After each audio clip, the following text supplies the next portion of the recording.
On va reprendre. Avec pour cet après-midi, pour continuer nos assises sur le pouvoir du livre, un angle posé, pris autour notamment de l'adaptation des livres pour la scène et pour l'écran.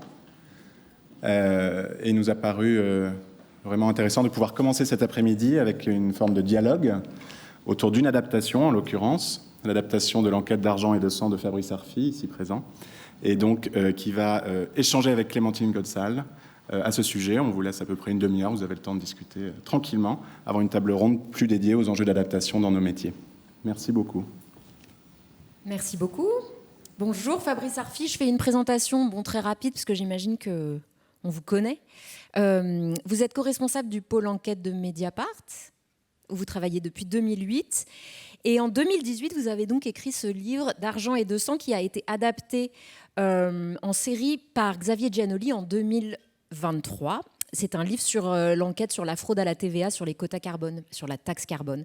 Vous êtes aussi l'auteur d'un libelle, Pas tiré d'affaires, qui est apparu au Seuil en 2022, et du Sens des affaires, Un voyage au bout de la corruption, chez Calman Levy en 2014, et plus récemment de La troisième vie, un très beau livre, un récit journalistique et plus intime que ce dont on a l'habitude venant de vous, sur Vincenzo Benedetto, qui était un dessinateur roumain réfugié en France dans la fin des années 60 et qui est en creux une réflexion sur la vérité.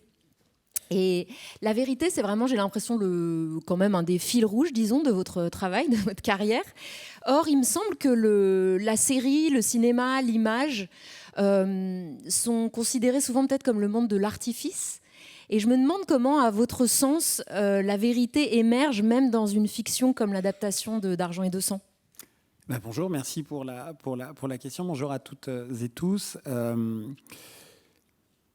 Moi, je viens d'un monde, le nôtre, nous partageons la même profession, celui d'être des artisans et parfois même des petits instituteurs et institutrices du réel, le journalisme. Et pendant longtemps, j'ai dû publier une dizaine d'ouvrages. Je faisais des livres que j'appelle de journalistes, c'est-à-dire des livres qui, dans le monde de l'édition, vous connaissez ça par cœur, sont rangés sur les étagères essais ou documents. Les documents pour montrer à quel point j'ai raison, voilà, regardez comme mon enquête est sérieuse, et des essais pour dire, regardez comme je réfléchis bien à partir de mes constats où j'étais d'accord avec moi-même. Et avec d'argent et de sang, j'ai essayé d'inaugurer, et La troisième vie en est en quelque sorte une sorte de suite, en tout cas dans la forme, une écriture autre, accepter d'écrire à la première personne, j'espère sans immodestie. C'est pas un jeu d'orgueil, c'est un jeu de situé, c'est-à-dire ça n'est que moi, et c'est moi qui vois ça, étant absolument convaincu que je crois que la physique quantique nous l'a enseigné. Le regard change l'objet regardé. Voilà. Donc, je ne voulais pas trahir avec ça. Et c'est vrai que d'où je viens, à tort pendant longtemps, même si une partie de moi-même, un peu comme dans les dessins animés, entre le diable et l'ange qu'on a sur les épaules, je considérais bêtement que la fiction était le lieu du mensonge. Voilà, que c'était le lieu, que l'invention avait quelque chose à voir avec l'inverse de la réalité. Bien sûr qu'il y a l'autre partie de moi-même qui voyait bien que je n'étais pas totalement en accord avec ça, mais avec d'argent et de sang, qui est une enquête sans fiction, voilà, mais où, pour la première fois, si j'ose dire, dans mes livres, les personnes ne sont pas que le véhicule du sujet et de la démonstration que j'essaye de porter. Les personnes sont aussi des personnages mus par des conflits intimes, mus par ce qui vous meut, vous, dans vos vies, et nous dans les nôtres. Et avec Xavier Giannoli, qui très tôt, en fait, il lisait les articles dans Mediapart, que j'ai commencé à écrire au début de l'année 2016. Il s'est passionné pour cette affaire. Et donc, on a commencé à lier langue comme ça, et lui me parlant de journalisme parce qu'il était en train de terminer son adaptation d'Illusions perdues, des Illusions perdues, mais qui s'appelle Illusions perdues, son film de Balzac, et moi ne lui parlant que de cinéma, en lui disant je crois que j'ai découvert la version bellevilloise des Affranchis français, quoi. Voilà, parce qu'on a en passion tous les deux, mais lui est bien plus érudit que moi, la passion de Scorsese. Et en fait, j'ai compris à quel point, en étant dans le ventre de l'adaptation, de la transformation du réel en fiction, que j'avais vraiment tort et qu'en réalité, la fiction, c'est du réel autrement. Voilà. Et c'est ce que Xavier Giannoli et le co-scénariste de la série Jean-Baptiste Delafont, qui a été très important dans ce mouvement-là, parce que Xavier n'avait jamais fait de série. Jean-Baptiste est un spécialiste de cette mécanique sérielle qui est quand même très particulier pour le scénario. Pour moi, ça a été un affranchissement incroyable, bien que, mais peut-être on en parlera, bien que cela m'a posé des questions morales et éthiques gigantesques. Bah oui, parlons-en, parce qu'en fait, effectivement, ça suggère des arrangements avec le réel, de nouveaux arrangements avec le réel, parce que donc vous écrivez le livre et déjà dans l'écriture, il y a une transposition, une trahison sûrement à certains endroits de la réalité telle que vous l'avez ressentie et de la réalité telle qu'elle est ou qu'on imagine qu'elle est. Et là, il y a encore une nouvelle strate. Comment vous avez été consulté ? Est-ce que vous étiez vraiment dans la machine, comme vous venez de le dire ? En fait, Xavier Giannoli, le réalisateur, me voulait à ses côtés tout le long de l'écriture de la série. Pour se rassurer, mais surtout, si on suit un peu, on s'intéresse au cinéma de Xavier Giannoli, c'est un cinéma qui a une empreinte gigantesque, sur lequel le réel a une empreinte gigantesque. Et ce qui l'intéresse justement à l'intérieur de ce réel-là, c'est le mensonge, les faux semblants, la rédemption, etc. Bon, peut-être son côté très chrétien, il ne m'en voudra pas de dire ça, comme Scorsese d'ailleurs. Et pas là, de toute façon. Oui, mais il l'assume, et c'est très beau. Mais c'est exactement comme Martin Scorsese, même si c'est deux genres de cinéma tout à fait différents. Et donc, oui, dès que j'avais fini d'écrire le livre, je lui avais donné le manuscrit, et très gentiment, enfin, ça lui a plu, tant mieux, et en me disant, mais je veux absolument l'adapter, et en série, ce que je n'ai jamais fait. Et là, il m'a dit, mais il faut que tu sois avec moi, qu'on écrive ensemble avec Jean-Baptiste Delafont. Voilà. Donc, alors moi, au regard des droits SACD, que vous connaissez bien, je suis co-auteur de la série. En vrai, j'ai eu un rôle de consultant plus. Même si j'ai participé à l'écriture de scènes, de certains dialogues, mais en vrai, c'est pas mon métier. Je suis très humble par rapport à tout ça. Une partie de mon travail avec lui, par exemple, a consisté à lui présenter des protagonistes de la vraie histoire. Voilà, de telle sorte que Xavier, qui est vraiment le meilleur journaliste de France, de telle sorte que sur l'histoire, mais pour de vrai, à des moments, il m'appelait, il avait des infos sur les affaires du carbone que je n'avais pas. Voilà, parce qu'il est assez incroyable de ce point de vue-là. Et en fait, j'étais garant du réel dans cette histoire, pourtant de fiction, dont les identités ont été changées, dont un personnage a été créé de toutes pièces, le personnage joué par Vincent Lindon, qui est l'enquêteur, qui incarne la figure, si on était au Masque à la plume, on dirait granitique, voilà, c'est un peu ça, celui qui trace la ligne entre le bien, le mal, le légal, l'illégal. Par exemple, ce personnage qui pour nous est, quand je dis nous avec Jean-Baptiste et Xavier, Lindon est plus qu'un personnage, il est le propos du film. Parce que précisément ce sur quoi on s'est retrouvé avec Xavier, et là il y a quelque chose de scorsésien, je trouve, c'est d'avoir un rapport, et j'assume, je sais que c'est un gros mot dans notre société aujourd'hui, mais on assume, je crois, le rapport moral à cette histoire.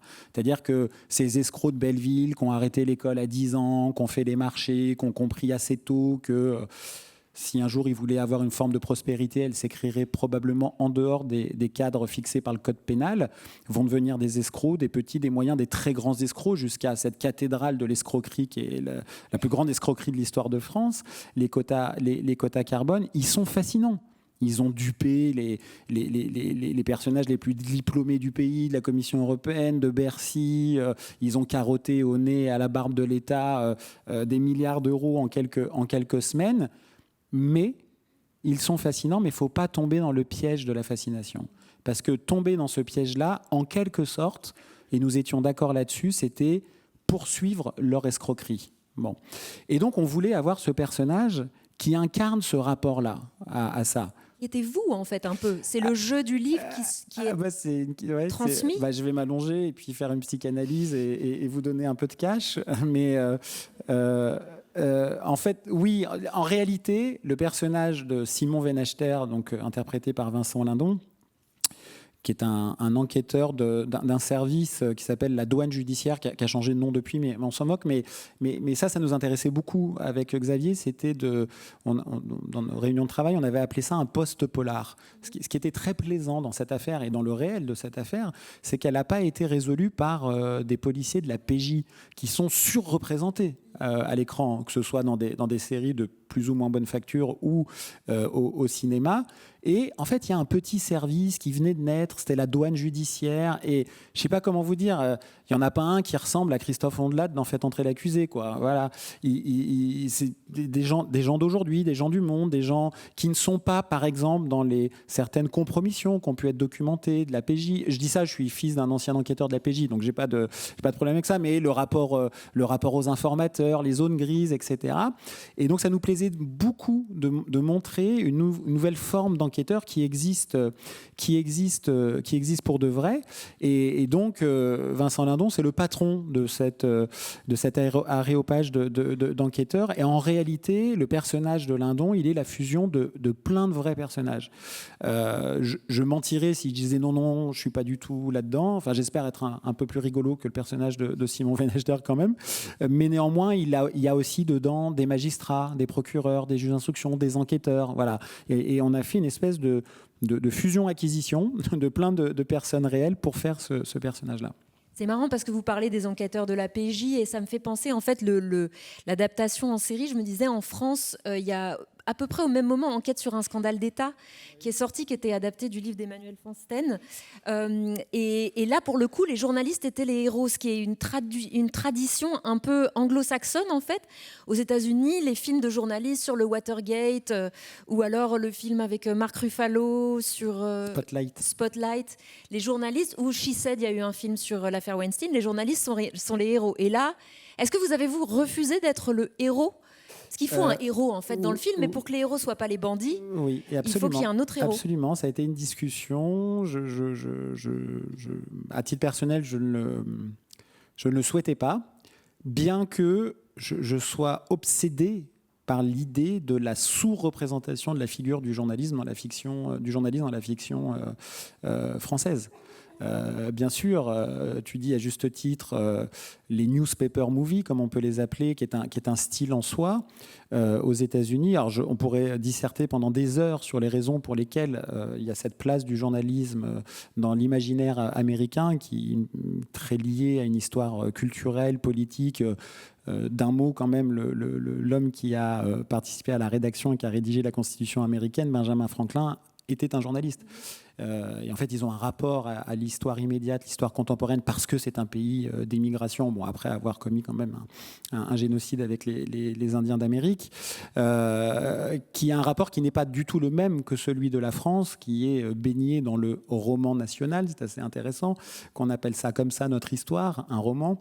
Et pour ces raisons-là, c'est vrai qu'aux États-Unis, il y a les films, en effet, que tu as cités, mais pas seulement. Si on prend les 3 jours du Condor, avec Feu, je crois qu'il n'a jamais été aussi beau que dans ce film-là, Robert Redford, et avec Faye Dunaway, ou on prend Serpico, film de mon autre réalisateur chéri, Sidney Lumet, avec Al Pacino. Dans les 2 films, par exemple, c'est 2 exemples, dans ces 2 films, le journalisme est la solution, bien que le journalisme ne soit pas du tout le centre de l'histoire, mais c'est l'échappatoire démocratique qui va permettre de résoudre l'intrigue. Échappatoire moral, même pour Sidney Lumet, il y a tout le temps cet aspect moral. Exactement. Et c'est vrai que en France, je ne suis pas en train de dire qu'il faut, qu'il faut mythologiser les journalistes. On appartient à une profession, à un beau métier qui n'est pas toujours une belle profession, tout ça. Donc j'ai bien conscience de tout ça. Mais c'est vrai que je trouve qu'il y a une sous-représentation, et pour autant, on ne voulait pas, et moi je ne voulais pas, que le personnage soit le journaliste, mais en plus, ça ne cadrait pas avec la volonté de la dynamique de l'enquête telle qu'on voulait la raconter, parce que le journaliste arrive après, et nous, on voulait raconter un enquêteur pendant, voilà, qui crée une tension narrative dans la fiction plus évidente. Vous avez donc développé le projet à partir de la remise du manuscrit, donc très très très en amont. Est-ce que ça veut dire que Xavier Giannoli a mis la main sur les droits avant même la parution du livre et que donc du coup la question du choix de avec qui adapter ce livre ne s'est même pas posée ? Alors, la question ne s'est pas posée parce que mon cœur était pris par Xavier, en effet, tout de suite, et je ne me rappelle plus des dates, mais il a mis la main sur les droits immédiatement. Cela étant, le livre a suscité plein d'appétit. Alors, j'étais hyper flatté de la réalisatrice Nolwenn, qui à cette époque n'agressait pas Edoui Plenel dans un restaurant. Pas encore. Peut-être que c'est pour ça qu'elle l'a agressé. Voilà, je ne sais pas si c'est un lien de cause à effet, je m'en excuse Edoui si c'est le cas. Mais aussi d'autres réalisateurs et réalisatrices, notamment celui, pardon, j'oublie son nom, j'ai un peu honte, qui a réalisé Le Grand Pardon. Alexandre Arcadi, merci infiniment. Merci infiniment. Voilà. Et mon père qui est d'Algérie, qui vit dans un film d'Alexandre Arcadi depuis qu'il a quitté l'Algérie, quand je lui dis ça, bon, il était voilà, mais je lui dis que finalement je le ferai pas. Mais c'était marrant parce que c'était quand même de Nolwenn, Giannoli, Alexandre Arcadi, c'est quand même 3 salles, 3 ambiances quoi en termes de. Nolwenn, police. En fait, voilà. On voit les liens. Exactement, exactement. Et puis en plus, elle a, et c'est de notoriété publique, fréquenté des personnages qui ont tourné autour des escrocs dans sa vie personnelle. Je ne dévoile absolument rien puisque tout ça est parfaitement public. Et je me permettrai pas évidemment de le faire. Mais donc voilà, moi j'étais ravi de rencontrer des gens. Je veux dire, quand on s'intéresse à notre travail, c'est quand même tellement gentil. Mais la question s'est pas posée de mettre en concurrence le projet parce que je trouvais la lecture qu'en avait eu Xavier Giannoli. C'est toujours un peu, pardon, ça fait un peu des grands mots, mais c'est toujours un peu émouvant d'être lu comme on a écrit. Voilà. Parce que parfois, il y a du déchet quand même entre l'émission et la réception. Et voilà. Et donc, moi, il n'était pas question de le faire avec quelqu'un d'autre que Xavier. C'est Canal, le diffuseur et le producteur de la série, qui est la propriété de Vincent Bolloré. Est-ce que pour ce choix-là, la question s'est posée? Est-ce qu'ils étaient dans le package tout de suite? Est-ce que c'était Xavier Giannoli et Canal forcément? C'était Xavier Giannoli et Canal. Vu le journal pour lequel je travaille, alors on est en 2018 quand ça a lieu. C'est déjà le début de C'est compliqué, pour dire les choses pudiquement. Ça l'est moins que ça ne l'est aujourd'hui, mais je veux pas dire ça pour m'échapper de la question, ni dire moi j'ai jamais été rémunéré par Canal+. C'est vrai, j'étais rémunéré par une boîte de production, mais enfin pour le développement c'était elle qui avançait les frais. Mais enfin après vous connaissez ça, c'est quand même le diffuseur, le patron dans ce genre de fiction. Et ça a été pour moi un vrai conflit moral, c'est-à-dire de dire est-ce que c'est bien ou c'est pas bien de le faire, que ce livre soit adapté par Canal+. Et j'ai résolu la question de diverses manières, par exemple en appliquant ça à l'édition. Dans mon journal, on a des journalistes absolument formidables qui ont écrit des livres dans des maisons d'édition qui étaient la propriété, si on remontait, de Lagardère. Voilà. Moi, j'ai sorti un livre sur une affaire qui m'a un peu occupé ces dernières semaines, d'une personne qui après 20 jours d'incarcération, va à son tour faire un livre. 21, non ? 21, voilà, pour 21, 217 pages. Donc vous avez quand même l'auteur le plus prolifique de l'histoire de la littérature. Ça sort le 10 décembre. Ce livre-là, avec les compliments du guide sur l'affaire dite des financements libyens, avait été publié par Fayard. Alors c'était en octobre 2017. Voilà. Et le rachat par Bolloré. C'était juste avant, c'était avant, ouais. Mais c'était contemporain quand même des premiers mouvements Vivendi, etc. Mais c'était Lagardère tout à fait avant la version Bolloré. Et ensuite, je crois que c'est une question éthique, morale, qui se pose à tout un tas de gens dans le monde du cinéma. Mais grosso modo, si je mettais mon veto, l'histoire ne se faisait pas. Voilà. Il n'y avait pas d'autres montages financiers possibles. Non, parce que c'est une série, sans rentrer dans les détails, et je ne suis pas dans le secret des dieux, mais c'est une série qui a coûté un argent absolument Un pognon de dingue. Un pognon de dingue. On pourrait faire une série sur le tournage de cette série, qui a connu un événement tragique, la mort de son acteur principal, Gaspard Ulliel, qui avait déjà tourné 30 jours. Pendant le tournage, qui a été, pardon, le mot n'est pas très joli, mais remplacé par Gaspard Ulliel, qui est en plus un ami à lui. Le tournage a duré plus d'1 an, le montage a... Nils Schneider. Oui, j'ai dit quoi ? Par Gaspard Ulliel. Ah oui, pardon. Non. Peut-être parce qu'on ne le remplace pas. Par Nils Schneider, pardon. Mes excuses. Et le tournage a duré 1 an, le montage a duré 1 an et demi. Voilà, donc ça a été épique, ça a été tourné dans un nombre de pays pas possible, avec des moyens... dans la série, il fallait montrer l'opulence, la richesse, cette espèce d'insulte à la dignité que peut être cette forme d'opulence. Et Xavier ne voulait pas tricher avec ça. Donc, montrer la richesse, ça peut coûter cher. Voilà. Les vrais yachts, les vrais hélicoptères, les vrais appartements, etc. Bon, voilà. Et donc, pour toutes ces raisons, je crois qu'en termes de montage, pour répondre à la question, ça ne pouvait pas se faire autrement. Mais pour répondre tout à fait honnêtement à la question, moi, j'ai eu un rendez-vous à Canal. J'en ai pas eu 2, j'en ai eu 1. Et c'était à l'époque, la création originale était dirigée par Vera Peltekian et Fabrice de la Patelière, à qui on doit ce couple-là, ce duo-là, tout ce que Canal a fait de formidable dans série, Le Bureau des légendes et tant d'autres. Mais je leur ai dit, il est très clair que ça remonte tout de suite, tout en haut, à savoir à Maxime Saada, qu'il n'y a pas d'ambiguïté sur on n'achète pas une paix éditoriale avec ce projet-là. Et d'ailleurs, j'ai continué à écrire sur les affaires de corruption en Afrique, de Vincent Bolloré dans mon journal, qui est un sujet que je traite. J'ai été le rédacteur en chef d'un documentaire au cinéma, Media Crash, qui raconte les interactions de Vincent Bolloré dans des censures éditoriales, etc. Donc voilà, que les choses soient quand même tout à fait claires. Et bien sûr que ce que je suis en train de dire là, le lien avec le fait que ça a été adapté, diffusé sur Canal+, est mentionné dans ma déclaration d'intérêt public de mon journal. Parce que dans le journal pour lequel je travaille, on a des déclarations d'intérêt public. Donc tout ça est dit. Voilà. Que ça ne vous affaiblisse pas, en fait. Exactement. Ouais. Voilà. Et puis on a tous des conflits d'intérêts. Ouais. Voilà. Mais il faut arriver à composer avec. Ouais. Vous avez mentionné justement vos émoluments. Les droits d'adaptation, vous êtes donc salarié de Mediapart. Donc j'imagine que c'est ça vos revenus de vie. Ouais. Les droits d'adaptation dans votre vie, et puis vous avez participé à un autre documentaire qui est sorti il y a quelques mois, qui s'appelle Personne n'y comprend rien, qui a été un grand succès. Vos activités connexes, en fait, audiovisuelles, dans votre train de vie, elles ont quel Alors Personne n'y comprend rien, c'est un objet Mediapart qui a été financé d'ailleurs par un crowdfunding. On a la levée de fonds, il y a quand même eu 10 000 donateurs et donatrices.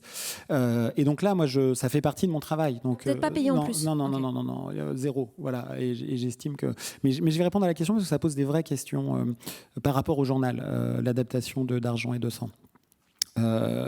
Pour d'argent et de sang. C'est le journal qui paye l'enquête. Exactement, ouais. Exactement. Et d'ailleurs, mais je vais y venir. Je vais pas me dérober. Pour répondre à la question, oui, j'ai mon salaire à Mediapart, j'ai mes émoluments quand je publie un livre, voilà, l'avance, ou puis si le livre se vend bien plus que l'avance, on touche un peu plus. L'adaptation pour d'argent et de sang, j'ai touché comme co-auteur une partie, et puis il y a un couloir réservé qui est celui de l'œuvre originelle, voilà, et avec un partage entre ma maison d'édition et moi-même, un pourcentage, voilà. Et donc ces 2 couloirs de rémunération d'adaptation, puisque là où c'est sonnant et trébuchant, c'est quand c'est diffusé, en fait. Voilà. Pendant longtemps en plus. Pendant longtemps, puis alors Canal c'est multi-diffusé, alors c'est des barèmes à la minute, d'après ce que j'ai compris. Moi j'ai découvert un univers qui suit de la SACD que je connaissais pas, c'est pas du tout la même chose que France Télé à 20h30, c'est pas du tout les mêmes montants, etc. Mais comme c'est multi-diffusé, chacun y retrouve ses petits. Mais c'est vrai que c'est beaucoup de sous en fait. Je ne vais pas dire le contraire, c'est vraiment beaucoup de sous. Enfin, en tout cas, à mon échelle, hein. Voilà, c'est beaucoup de sous. Et à celle de Vincent Bolloré. Non, c'est rien à côté de ça. Néanmoins, ça a posé une question. Et d'ailleurs, au journal, on mène une réflexion depuis plusieurs années dessus désormais, puisque, en effet, cette histoire n'aurait jamais existé si Mediapart n'avait pas financé l'enquête. Et le New Yorker, Condé Nast, aujourd'hui, ils coproduisent d'ailleurs beaucoup d'adaptations. Exactement. Ouais. Donc nous, on a... Et donc moi, je sais pas pour... mais j'ai été de ceux qui disent, en fait, moi, je suis très content à titre personnel, mais en fait, il y a quelque chose qui ne va pas. Ça ne va pas par rapport à l'entreprise et le journal que j'adore, pour lequel je travaille. C'est pas normal. Et en fait, on a eu plusieurs exemples comme ça. On a Mathieu Suc, chez nous, spécialiste des questions de terrorisme islamiste, de djihadisme, a fait un livre chez HarperCollins qui s'appelle Les Espions de la Terreur, qui est devenu une série sur M6. Les Espions de la Terreur, c'est le nom de sa série d'enquête pour Mediapart. Et le livre provient en partie grâce à l'enquête qu'il a menée pour Mediapart. Il y a eu un documentaire que vous avez peut-être vu sur Netflix qui a fait un carton mondial sur l'affaire Bettencourt, où Edoui Plenel et nous-mêmes sommes deux témoins de cette affaire. Bon, cette affaire, pardon de parler un peu comme ça, c'est un peu des logiques de cadastre, mais c'est un peu la nôtre quand même. Et en fait, on voit que des histoires échappent à l'entreprise. On est avec les éditeurs, c'est aussi une industrie, à l'entreprise qui en a permis la réalisation et la diffusion. Et donc, justement, on est en train de réfléchir à faire autre chose pour qu'on ait le contrôle, à la fois que financièrement, on puisse être intéressé, mais aussi que ce qu'on défend, ce qu'on révèle, et ça rejoint un peu ce que j'ai essayé de dire sur le cinéma américain, puisse percuter un imaginaire populaire. Voilà. C'est pour ça que, par exemple, sur une affaire que vous avez peut-être suivie, l'affaire du chantage à la sextape du maire de Saint-Étienne, qui vient d'être condamné à de la prison ferme, peut-être qu'il en fera un livre aussi, Le Journal du prisonnier 2. Cette histoire qui est un mélange vraiment du KGB et de Claude Chabrol, eh bien, nous en sortons un livre en janvier, en coédition, et d'ailleurs qui est écrit exactement comme on n'écrit pas les articles de Mediapart. Les articles de Mediapart, c'est un peu straight to the point, comme ça. Voilà, et voilà. Là, c'est très narratif, très littéraire. Le livre est absolument formidable, ça s'appelle Les Comploteurs, et on espère que c'est de la matière à adaptation, voilà, pour la fiction. Donc on essaye de réfléchir, évidemment, ça. Vous publiez le livre, ouais. Avec qui ? On copublie avec l'équipe des éditions de la Goutte d'Or, qui a monté un collectif qui s'appelle Collectif Édition, voilà, et Collectif Édition / Mediapart. Voilà, et il est en précommande, donc on essaye de le préfinancer d'une certaine manière avec la communauté de Mediapart, qui a quand même 255 000 abonnés individuels désormais. Donc, je ne peux pas vous dire combien on a de lecteurs avec 255 000 codes de connexion, mais c'est beaucoup. Voilà, ça nous fait le 3e quotidien français derrière Le Monde, Le Figaro. Alors Le Monde est très loin devant, évidemment, je m'incline devant toi. Mais nous derrière, voilà, en 3e désormais, et c'est une des fiertés. Et donc on essaye aussi de réfléchir à ça. Oui, une manière en fait de décliner aussi ce matériau primaire, le matériau journalistique. Ah mais alors moi je suis convaincu de ça. Si on prend l'affaire libyenne, à Mediapart, on en a fait 200 articles, une BD, un podcast, un film au cinéma, bientôt des mugs et des chaussettes. Et si on, mais je suis sérieux, je veux dire, si on, on est très convaincu au journal qu'il faut que le journalisme sorte du lit de la rédaction. C'est trop important. Financière et des raisons de communication, de pouvoir parler au plus grand nombre. De bataille. Enfin, bataille culturelle. Voilà, un peu de bataille. Bon, bataille culturelle, ça peut idéologiser un peu mon propos, mais de bataille démocratique, vraiment. En fait, le journalisme et les médias sont une grande défiance du public. Il suffit de voir le sondage de la Croix tous les ans là-dessus, et on en est, nous, journalistes, en grande partie responsables. Mais en même temps, quand on l'a plus, le journalisme, ça va très mal. Hein, on s'en rend plus compte. C'est comme la déterritorialisation. C'est quand on quitte un territoire qu'on réalise qu'on lui appartient. Quand vous n'aurez plus de journalistes, c'est vraiment la fin du monde. J'entendais l'expression, l'édito de Patrick Cohen de ce matin sur Orwell qui est convoqué à Tire-Larigot. Mais là, il y a quelque chose d'orwellien, ce qui se passe dans notre époque, dans l'effacement de la frontière entre le vrai et le faux, et le gouffre que ça crée dans lequel on peut tous tomber. Et bien sûr que la fiction, c'est pas forcément la trahison du réel. Voilà, c'est pas vrai. Et même s'il y a de l'imagination, mais enfin, je parle évidemment des convertis, mais bien sûr qu'il y a parfois plus de vérité dans une œuvre de fiction que dans n'importe quel document. C'est évident. J'avais assisté à une conférence de Hervé Letellier au Festival du Monde, qui était animé par Raphaël Léris.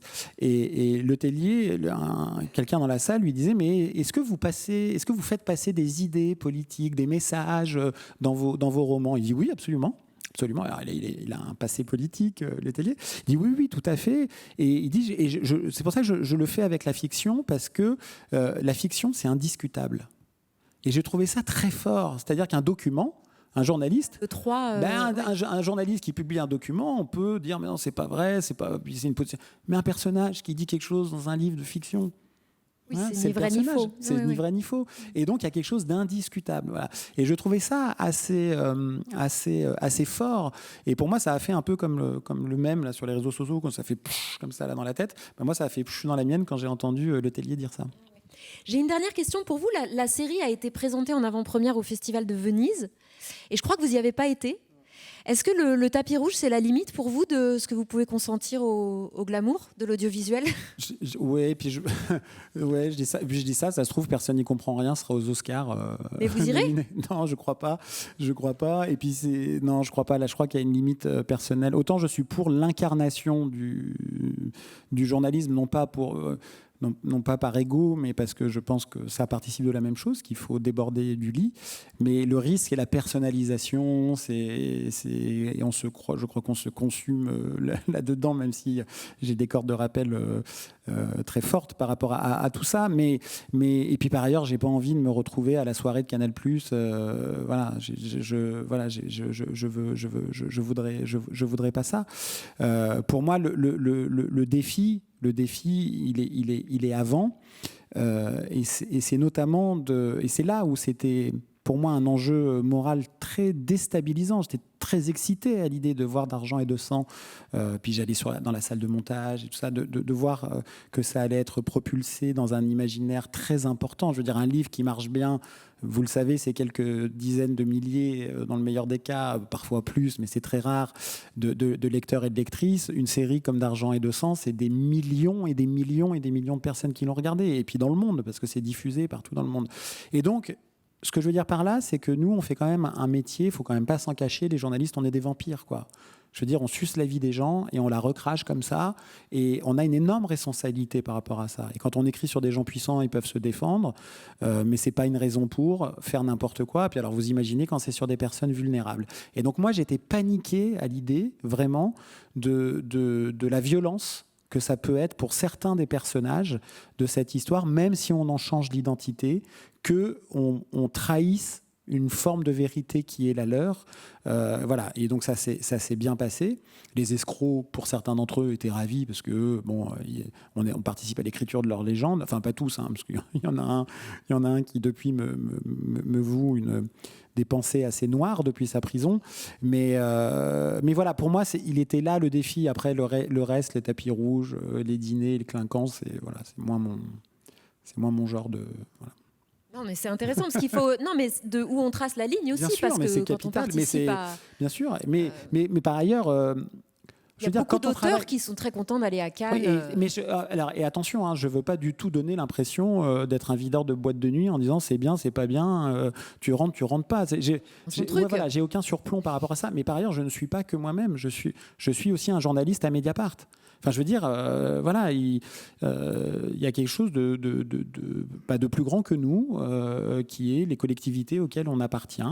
Et moi, je ne peux pas me permettre non plus d'empiéter là-dessus. Ok. Merci beaucoup, Fabrice Arfi. À bientôt. Bah oui, et je crois que vous tous et toutes, il y a une table ronde donc, sur le même sujet, mais sans nous. Voilà. Merci.